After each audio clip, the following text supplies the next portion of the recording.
Hi, hello, నమస్తే. నా పేరు రాధాకృష్ణ. బిగ్ బాస్ సీజన్ 9 ఇంకా ఫ్యామిలీ వీక్ నడుస్తూ ఉంది. ఫ్యామిలీ వీక్ నడుస్తూ ఉంది కదా! నిన్న ఫ్యామిలీ మెంబర్స్ అందరూ కూడా హౌస్‌లోకి రావడం జరిగింది. ఎపిసోడ్‌ని ఎలా స్టార్ట్ చేశాడంటే మనకి ఫస్ట్ ఎలాగో ఒక గేమ్‌లు ఆడుతున్నారు కదా అందరూను. ఒక బిగ్ బాస్ ఒక గేమ్ ప్రతిసారి పెట్టేది ఫ్రీజ్ అని, రిలీజ్ అని ఇవే కొంతమందిని లాక్ చేయడం, కొంతమందిని రిలీజ్ చేయడం చేస్తూ ఉంటారు కదా అలాగా. అలాగే నిన్న ఫస్ట్ సంజన నిన్ను, ఇమాన్యుయల్‌ని ఫ్రీజ్ అన్నారు. నేను వాళ్ళు అనగానే ఇంక మిగతా హౌస్‌మేట్స్ అందరూ కూడాను ఇమాన్యుయల్‌కి రకరకాలైన రంగులు పూసి, లిప్‌స్టిక్‌లు గట్రన్నీ పూసి, ఇంకా తయారు చేయడం లేడీగా తయారు చేయడం మొదలుపెట్టారు. మన ఆడపిల్లలందరూ కలిసి. నెక్స్ట్ అక్కడ నుంచి మళ్ళీ బిగ్ బాస్ ఏం చేశారంటే జెంట్స్ అందరూ ఫ్రీజ్ అన్నారు. తర్వాత రకరకాలుగా అందరిని చేశారు. అంటే ఇది ఒక చిన్న ఫన్ అన్నమాట. ఒక ఫన్ క్రియేట్ చేసి ఆళ్ళ మధ్యన అనుబంధాలను పెంచడానికి అంటూ అంటూ నామినేషన్స్‌లో పుట్టుకొని 10 వారాలు అయి ఉన్నారు కదా! ఈ వారంలో కొద్దిగా అటు ఇటుగా ఫన్నీగా ఒకళ్ళనొకళ్ళు తయారు చేసుకుంటూ ఒకరికొకరికి ఇచ్చేసుకుంటూ కొద్దిగా జనరేట్ చేశాడు. ఈ జనరేషన్‌లో అంటే ఎమోషనల్ క్యారీ ఫార్వర్డ్ అవుతున్న టైంలోనే ఈ రకంగా కొద్దిగా ఆట విడుపుగా వాళ్ళని అలా చేయడం జరిగింది. ఆ తర్వాత నెక్స్ట్ ఫస్ట్‌గా వెంటనే 'చింటూ' అంటూ వాళ్ళ అమ్మగారి వాయిస్ రావడం. అక్కడితోని ధీమాన్ పవన్‌కి ఒక మంచి ఏంటంటే అమ్మొస్తున్నది అనే క్యూరియాసిటీ మొత్తం రూమ్ వెతుకుతుంటాడు. అమ్మెక్కడుంది? అమ్మెక్కడ వాయిస్ ఎక్కడి నుంచి వచ్చింది అని. అది చాలా చక్కగా చూపించాడు బిగ్ బాస్ అయితే నిన్న. నిన్న 'డీమన్ పవన్‌కి' మంచి ఎపిసోడే పడింది నిన్న 'డీమన్ పవన్‌కి'. అది కూడా చక్కగా ఫుటేజ్ అయితే బాగా దొరికింది ఆయనది. ఆయన ఎతుకుతుంటాడు. అంటే రీల్ కోసం కాకుండా రియల్‌గానే అమ్మ అంటే ఎవరికైనా ఏంటి అంత ప్రేమ ఉంటది అమ్మంటే. అమ్మ వస్తుందండి. చాలా రోజులైంది చూసి అమ్మ కలుస్తుంది. అమ్మ టీవీలో అందరికి ఎంతో మందికి కనిపిస్తూ ఉంటది. ఇది పెద్ద ప్లాట్‌ఫార్మ్. ఈ ప్లాట్‌ఫార్మ్ మీదకి అమ్మొస్తున్నది. నేను తీసుకొస్తున్నానంటే ఎవరికైనా ఆనందంగా ఉంటది. అలాంటి ఆనందాన్నంతటిని కూడా వ్యక్తపరిచాడు 'డీమన్ పవన్'. అది ఇంకా తణుకు కుర్రోడు. ఇంకా మన తణుకులో అందరూ తెలుస్తారండి. ఇంకా ఫుటేజ్, మైలేజ్ ఇంకా జనాలు ఓట్లు ఇవన్నీ కూడా చాలా చక్కగా గ్యాదర్ అవుతాయి. 'డీమన్ పవన్‌కి' అయితే మంచి ఎపిసోడ్ పడిందని అనుకోవాలి. ముందు పడింది. ఇంకా లేట్‌గా కాకుండా. ఆ రకంగా 'డీమన్ పవన్' ముందుకెళ్తూ అంటే నెక్స్ట్ అమ్మ రావడం. ఆమె తెచ్చిన రవ్వల సున్నుండ. సున్నుండలు తెచ్చింది అందరికీ పెడుతుంది. ఆమె పెడుతుంటే అక్కడ కూడా కామెడీ చేస్తాడు. అంటే ఇమానియేల్ చేసిన కామెడీ చాలా నేచురల్‌గా చక్కగా ఉంటది. ఎందుకంటే ఇమానియేల్ అంటాడు, "అమ్మ ఏం తెచ్చిపెట్టింది? ఏం పెడుతున్నారు" అని అంటే ప్రోటీన్ పౌడర్ అంటాడు. అంటే వీడెప్పుడు జిమ్ చేస్తూ ఉంటాడు కదా! మంచి స్ట్రాంగ్‌గా తయారయ్యాడు అంటే, "అమ్మ ప్రోటీన్ పౌడర్ తెచ్చిందేమో" అంటాడు. అది కామెడీగా అందరూ నవ్వుతారు. ఇమాన్ పవన్ కూడా నవ్వొచ్చింది. టక్కున అది బావుంది. ఆ వేలో అలా తీసుకొని వెళ్ళాడు. చక్కగా చెప్పారు. "నీ ఆట చక్కగా ఉంది నాయన. ఇంకా ఆడు బావుంది" అన్నది. రీతు పెద్ద నెగెటివ్ బయట వేలో ఉందేమో అని వాళ్ళిద్దరూ కూడాను చాలా సతమతం అవుతూ ఉన్నారు. అయితే అలాంటి సతమతం అవుతున్న పరిస్థితులను కూడా అధిగమించినట్టుగా వాళ్ళమ్మ, "ఏం పర్వాలేదు. చక్కగా ఆడుతున్నారు. ఆడుకోండి" అన్నట్టుగాని ఆ నెగెటివ్ థాట్ చెప్పకుండా మీరెలా ఉన్నారో అలాగుండండి అన్నట్టుగా ముందుకు తీసుకెళ్ళి ఆమె చేపించడం కూడాను చాలా చక్కగా అనిపించింది నాకు. అది బావుంది. అలా తీసుకెళ్ళడం వాళ్ళ అమ్మగారైతే చాలా చక్కగా పంచిపెట్టారు. తర్వాత ఇంకా ఆమె వెళ్ళిపోతూ ఏదో ర్యాకెట్ విసిరారు. ఏదో వస్తది. ఆళ్ళకివ్వాల్సిందే ఇచ్చేస్తారు అది బిగ్ బాస్ వాళ్ళకి లగ్జరీ బడ్జెట్ కదా! అది ఏదో రకంగా అందజేయాలి. అంటే ప్రతిదీ హౌస్‌లో ప్రతిదీ కూడాను గెలుచుకోవాలి తప్పితే ఉత్తనే అయితే బిగ్ బాస్ పంపడు. అందు గురించి అది గెలుచుకున్నట్టుగా వాళ్ళ చేత చెప్పించి లోపలికి ఇస్తున్నట్టుగా లగ్జరీ బడ్జెట్ అనేది ఇస్తూ ఉంటాడనమాట. ఆ విధంగా జరిగింది. నెక్స్ట్ ఎపిసోడ్ ఇక్కడ చాలా చాలా క్యూరియాసిటీగా ఉంటది. ఎందుకంటే సంజన గారికి బిగ్ బాంబ్ పడింది. బిగ్ బాంబ్ పడిన సంజన గారికి ఫ్యామిలీ మెంబర్స్ రారని చెప్పారు. దానికి ఫ్యామిలీ మెంబర్స్ రారని సంజన గారు విపరీతంగా ఏడవడం జరిగింది. బయట ఆడియన్స్ కూడాను అయ్యో! పాపం సంజన గారికి ఫ్యామిలీ మెంబర్స్ రారా అని చెప్పేసి విపరీతమైన ట్రోల్స్ అంటే బాగా చేశారు.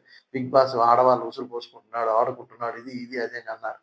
కానీ అదే ఉన్నాయి సోషల్ మీడియాలో ఇవన్నీ హల్చల్ అవుతున్నాయి బాగా విపరీతంగా వెళ్తున్నాయి బిగ్ బాస్ మీద నెగెటివ్ కామెంట్ చెల్లి సంజన గారికి ఎందుకు అలా చేశారు అని. అయితే ఇక్కడ బిగ్ బాస్ గేమ్ అంటే.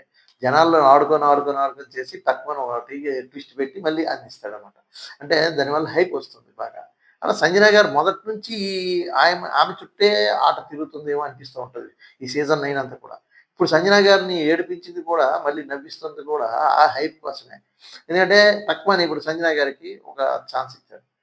నీకు హౌస్‌మేట్స్ అందరూ కలిసి ఒక 30 మినిట్స్ వరకు గ్రాప్ చేసుకోవచ్చు, తెచ్చుకోవచ్చు.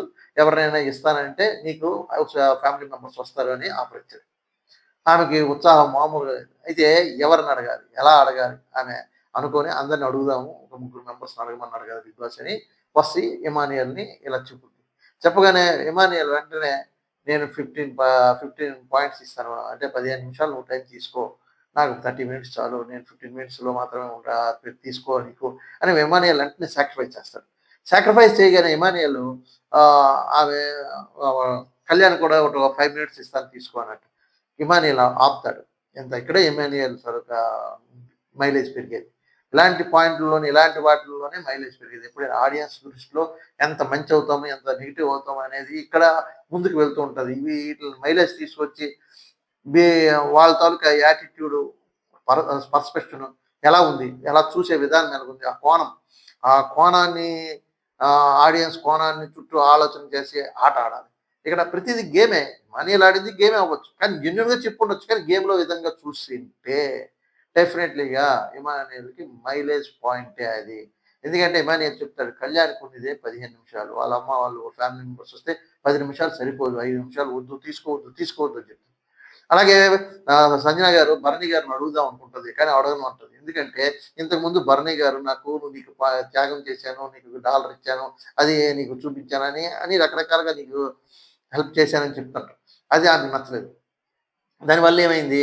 ఆమె నేనిప్పుడు అడగదలుచుకోలేదనంటే ఇమానియల్ దగ్గర డిస్కషన్ వస్తది. ఇమానియల్ వద్దన్నా నీకే సరిపోదు 15 నిమిషాలు. నువ్వు ఇవ్వక్కర్లేదు. నేనే 15 మినిట్స్ ఇస్తాను అని చెప్పని తర్వాత కావాలంటే నువ్వు 20 మినిట్స్ తీసుకో. కళ్యాణ్ దగ్గర తీసుకోవద్దు. నేను 25 మినిట్స్ తీసుకుంటాను. నువ్వు 20 మినిట్స్ తీసుకో సంజన గారికి చెప్తాను. అయితే సంజన గారు ఏమంటే నాకు 15 నిమిషాలు చాలులే. నీ దగ్గర నుంచి వద్దు. అంటే కళ్యాణ్ నేను 5 మినిట్స్ ఇస్తానని చెప్పేసి కళ్యాణ్ అనౌన్స్ చేస్తాడు. కానీ సంజన గారు యాక్సెప్ట్ చేయరు. సంజన గారు నాకు కళ్యాణ్ ఇచ్చిన 5 మినిట్స్‌లో 1 మినిట్ ఇవ్వండి చాలు. అతనికి కూడా ఉండాలి కదా! అని 4 మినిట్స్ నాకు అవసరం లేదు. నాకు 1 మినిట్ చాలు అని చెప్పంటే భరణి గారు అంటారు. నేను ఆ 1 మినిట్, 2 మినిట్స్ అయితే నేను కూడా 2 మినిట్స్ ఇస్తాను. మరి వద్దు నాకు అవసరం లేదండి అని చెప్పి సంజన గారు అక్కడ కరెక్ట్‌గా అంటే ఆమె తాలూకా ఇది చూపిస్తారక్కడ. చూపించి టక్కుమని ఆపుతారు. కానీ ఒక విధంగా చూస్తే అది కరెక్టే అనిపిస్తది. సంజన గారి విధానంలో అది కరెక్టే అనిపిస్తది. కానీ అలా ఎప్పుడైతే ఇవే దొరికిపోయే పాయింట్లు. నేను ఇస్తాను, అది ఇవ్వలేను. 5 నిమిషాలంటే కష్టం. 2 మినిట్స్ అయితే ఇవ్వగలను అని ఇలాంటి ముందే అవన్నీ మాట్లాడుకోవాలి. మీరు ఇవన్నీ మాట్లాడుకోండి. ఇస్తాను, ఇవ్వను రెండే విషయాలు. ఇస్తానని చెప్పాలి. ఇవ్వనని చెప్పాలి. అది ఎంతనే తర్వాత విషయం. అలాగా దీంట్లో ఉంటారు. సంజన గారు అక్కడ మాట్లాడి ఆ విధంగా అందుకే నాకు వద్దని చెప్పేస్తారనమాట. అయిపోయిందండి అనౌన్స్ చేస్తారు. అంటే 16 నిమిషాలు దొరుకుతుంది సంజన గారికి. 16 నిమిషాల్లోని ఇంకా ఆమెకి ఫ్యామిలీ మెంబర్ రావడం జరుగుతుంది. ఎవరొచ్చారు? అజీజ్ గారు. ఆయన వస్తారు. పిల్లల్ని పట్టుకొని వస్తారు. అయితే అందులోనే ఒక 5 నిమిషాలు పాపం పిల్ల ఏడుపు ఎత్తుకోవడానికి అక్కడికి సరిపోద్ది. వెంటనే బిగ్ బాస్ అనౌన్స్ చేసి ఆ పాపను పంపించేసేయి అని చెప్పి బయటికి పంపించేస్తారు. ఈ పిల్లోడితో అయితే బాబు చాలా క్యూట్‌గా ఉంటాడు. చక్కగా ఆడతాడు. నేను అన్న అనుకోని "ఒరేయ్ తమ్ముడు మీ అమ్మ ప్రతిసారి ఏదో ఒకటి చేస్తుందిరా. నేను కాపాడలేకపోతున్నాను. నన్ను నిలబెడుతున్నారని" చెప్పడం అది కామెడీ వేలో. అది ప్రత్యేకించి కాదు. కామెడీ వేలో చెప్పడం అదంతా బావుంటది. నిన్న ఎపిసోడ్ అయితే సంజన గారితోనే హైలైట్ అయిందనిపిస్తుంది. మాక్సిమం తీసుకెళ్లారు. ఆ తర్వాత అజీజ్ గారు వచ్చారు. ఆయన ఎగ్జిట్ అవుతారు. ఏవో పాయింట్లు చెప్తాడు. "నువ్వు 10% అసలు గొడవే చేయలేదని" చెప్తాడు అజీజ్ అయితే. 10% ఏదో చేసింది. అదే 100% అయితే ఇంకా రచ్చరంబోలు అయిపోయాను. ఇంకా బిగ్ బాస్ హోరెత్తిపోతది. అందరూ బయటికెళ్ళిపోతారు. అందు గురించే ఈ రకంగా ఉన్నదేమో అనేసి చెప్తారు కామెడీగా. కొద్దిగా అలాగెళ్ళింది. నెక్స్ట్ సంజన గారు వాళ్ళ ఆయన ఎళ్ళిపోయిన తర్వాత నెక్స్ట్ మామూలుగా అందరూ హౌస్‌మేట్స్ ఉంటుండగా దివ్య గారి మదర్ ఎంటర్ అవుతారు. అబ్బా! ఇది ఒక సినిమాకి క్లైమాక్స్ ఎలా ఉంటదో అలా ఉంటది. సర్రమని గ్రాఫ్ లేచిపోద్ది. ఒక దివ్య గారికి 100 టైమ్స్ ఉన్నట్టుగా ఉంటారు ఆళ్ళ అమ్మగారు. అసలు వచ్చిన దగ్గర నుంచి వెళ్ళిపోయే వరకు అసలు గలగల మాట్లాడుతూనే ఉన్నారు. చాలా చక్కగా మాట్లాడుతున్నారు. ఆ మాట్లాడడం కూడా ఏదో వాగడం కాదు. అందరికీ ఎవరికి ఇవ్వాల్సిన ఇన్‌పుట్స్ వాళ్ళకిస్తూ అందరికీ మాట్లాడుతూ ఒక దివ్య అనే కాదు. దివ్యని పలకరించడం, అందరిని పలకరించడము, దివ్య దగ్గరికి ముందు వెళ్ళకుండా మిగతా వాళ్ళందరినీ కవర్ చేయడము. ఇదంతా కూడాను దివ్యకి ప్లస్. దివ్యకి మంచి ఓట్లొస్తాయి. అంటే ఆళ్ళ మదరు చాలా స్కెచ్ చేసుకొనొచ్చారు. ఎందుకంటే ఈ వారం దివ్య అంటే ఎలిమినేషన్ ఉంటదో ఉండదో తెలీదు. ఏదో అంటున్నారు ఎలిమినేషన్ కూడా క్యాన్సెల్ చేస్తారేమో అని. కానీ ఎలిమినేషన్ అయితే ఉండేటట్టుంటే దివ్య వెళ్ళిపోయే ఛాన్సెస్ ఉన్నాయి. సంజన గారికి, దివ్య గారికి మంచి ఎపిసోడ్ అని చెప్పుకోవాలి. ఎందుకంటే దివ్య వెళ్ళిపోయే ఛాన్సెస్ ఉన్నాయి. ఆ ఛాన్సెస్‌ని ఈమె పటాపంచలు చేశారు. మాక్సిమం ఓట్లయితే దివ్య గారు ఆళ్ళ అమ్మని చూసి ఏస్తారేమో. అందులోని ఆమె సెంటిమెంటెడ్‌గా చక్కగాను మా అన్నగారు ఇలాగ చనిపోయారు. సూసైడ్ చేసుకొని చనిపోయారు. నాకు భరణి గారిని చూస్తే మా అన్నని చూసినట్టు ఉంటాది అని చెప్పడం అయితే వెరీ హార్ట్ టచ్ పాయింట్.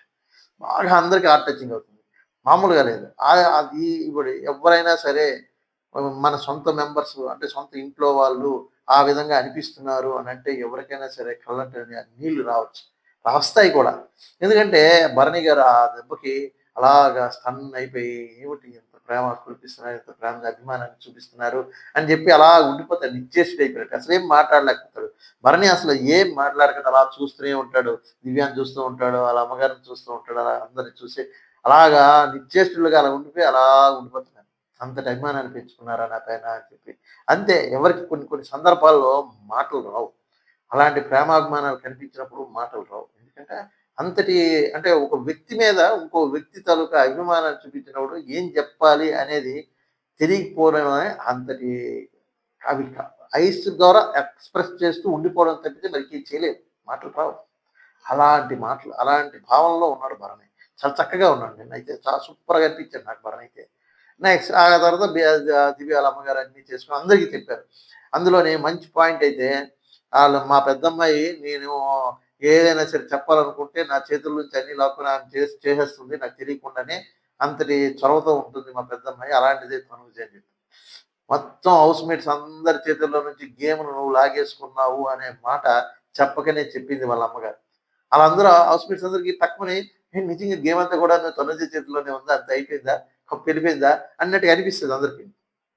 కానీ ఇక నుంచి కూడా గేమ్ ఆడడానికి మంచి పాయింట్లు మంచి బాగా ఆడేవాళ్ళు ఉన్నారు. ఎందుకంటే ఛాన్సెస్ డీమన్ పవన్‌కి అయితే హైలైటెడ్ ఛాన్సెస్ ఉన్నాయి. అలాగే నెక్స్ట్ సుమన్ శెట్టికి ఉన్నది. నెక్స్ట్ మన కళ్యాణ్‌కి ఉన్నది. నెక్స్ట్ ఇమానుయల్‌కి ఉంది. ఈ నలుగురికైతే మంచి ఛాన్సెస్ ఉన్నాయి. అయితే వీళ్ళు అగ్రెసివ్‌గా చక్కగా ఆడి మొత్తం చూపిస్తే అవుతది. కానీ ఇదంతా కూడా కుటుంబ తరహా సీజన్ అయిపోయింది. ఈ సీజన్ అంతా కూడా. ఎలాంటి ఈ సీజన్ అంటే మొత్తం అంతా కూడాను బంధాలు, అనుబంధాలు అప్పటికప్పుడు తన్నుకుంటారు. ఆ తర్వాత కలిసిపోతారు. ఎవరు కూడా రైవల్రీ కొనసాగించలేదు. ఎవరు ఒకరి మంది ఒకరికి పగలు ప్రతీకారాలు అలాంటివి ఏమి లేవు. ఈర్ష్య, ద్వేషాలు లేవు. ఈ క్షణం నుండి ఉండి ఆ క్షణం అలాగే డీమన్ పవన్, రీతు కూడా అంత పెద్ద గొడవ జరిగిన తర్వాత వెళ్ళిపోయింది. నువ్వెంత అనుకున్న తర్వాత మళ్ళీ ఇద్దరు ఒకళ్ళకొకళ్ళు తినిపించుకుంటుంటారు. మళ్ళీ వాళ్ళ అమ్మగారు వస్తే కలిసిపోయి నేనే అని చెప్పి అంటారు. వాళ్ళ అమ్మగారు యాక్సెప్ట్ చేస్తారు. అదే విధంగా భరణి గారు, అదే విధంగా దివ్యను తనూజ. దివ్య, తనూజ ఇద్దరు కూడా నాన్న నీ వల్ల జరిగిందని ముగ్గురు కొట్టుకున్నారా? అంత స్థితికెళ్ళిపోయారా? అయిపోయిన తర్వాత ఆమె కెప్టెన్సీ రాకుండా అడ్డుపడిందా? అయినా సరే ఆమెకి పవర్ ఉన్నా సరే ఆమె తీయలేదు. పవర్ ఉంది ఆమె దగ్గర తీసియవచ్చు. కానీ తీయలేదు. తీయకుండా మళ్ళీ వాళ్ళిద్దరూ కలిసిపోయారు. మళ్ళీ వాళ్ళే మాట్లాడుకుంటున్నారు. క్షమించేసుకుంటున్నారు. ఒకళ్ళకొకళ్ళు క్షమాగుణాలు ఎక్కువున్నాయి. ఈ రకంగా ఉంది ఈ సీజన్ అంతా. కనుక హైప్ ఎక్స్‌పెక్ట్ అంటే ఓవర్ గేమ్స్ ఇవన్నీ.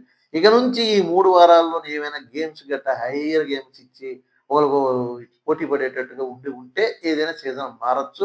లేదంటే ఈ రకంగానే వెళ్లి ఒకటో ప్లేస్‌లో తనుజ, రెండో ప్లేస్‌లో కళ్యాణం, మూడో ప్లేస్‌లోని ఇమానియేల్, నాలుగో ప్లేస్‌లోని సుమన్ శెట్టి, ఐదో ప్లేస్‌లోని ధీమను ఉంటారు. ఇందులో తిరుగులేదు. ఇదే టాప్ 5. టాప్ 6 ఇచ్చారంటే రీతు వస్తుంది. అలా టాప్ 7 ఇచ్చారంటే సంజన గారొస్తారు. టాప్ 7 8 ఇచ్చారంటే భరణి గారొస్తారు. ఇలా ఇలా టాప్ 9 కంటే ఇప్పుడు టాప్ 9లో అలా ఉండిపోతారు. అంతే తప్పితే ఇంకేమీ ఉండదు. ఈ సీజన్ అంతా కూడా ఇలాగే రన్ అవుతుంది. అందరూ గూడా ఈరోజు ఎపిసోడ్ కూడా చూడండి. ఈరోజు ఇంక మిగతా వచ్చేది ఇమాన్యుయల్ అండ్ రీతు వాళ్ళకి రావాల్సి ఉన్నారు. వాళ్ళందరూ వస్తే అవి ఎపిసోడ్‌లు ఎలాగుంటాయో కళ్యాణ్‌కి రావాలి ఇంకా. వాళ్ళందరూ ఈ ఎపిసోడ్‌లో ఇవాళన్నీ రావచ్చు. కనుక మీరందరూ వాచ్ చేస్తుండండి. బాగుంది. ఈ వారం అయితే పర్టిక్యులర్‌గా అంతా కూడాను అంత ప్రేమాభిమానాలతో ఉన్న వారం ఇది ఫ్యామిలీ వీక్. అలాగే నా రివ్యూ ఎలా ఉందో మీరు కామెంట్ చేయండి. నిన్న కొద్ది కామెంట్లు రాలేదు. ఈరోజు ఏమైనా మీరందరూ చూసి చక్కగా కామెంట్ చేస్తారని నేను భావిస్తున్నాను. లైక్ చేయమన్నాను ప్రతిసారిను. మీరు లైక్ చేయండి, కామెంట్ చేయండి. అలాగే కొత్తగా చూసేవాళ్ళు ఎవరైనా ఉంటే నా ఛానెల్‌ని సబ్స్క్రైబ్ చేసుకోండి. మన channel NRK talks me Radhakrishna. Thank you very much.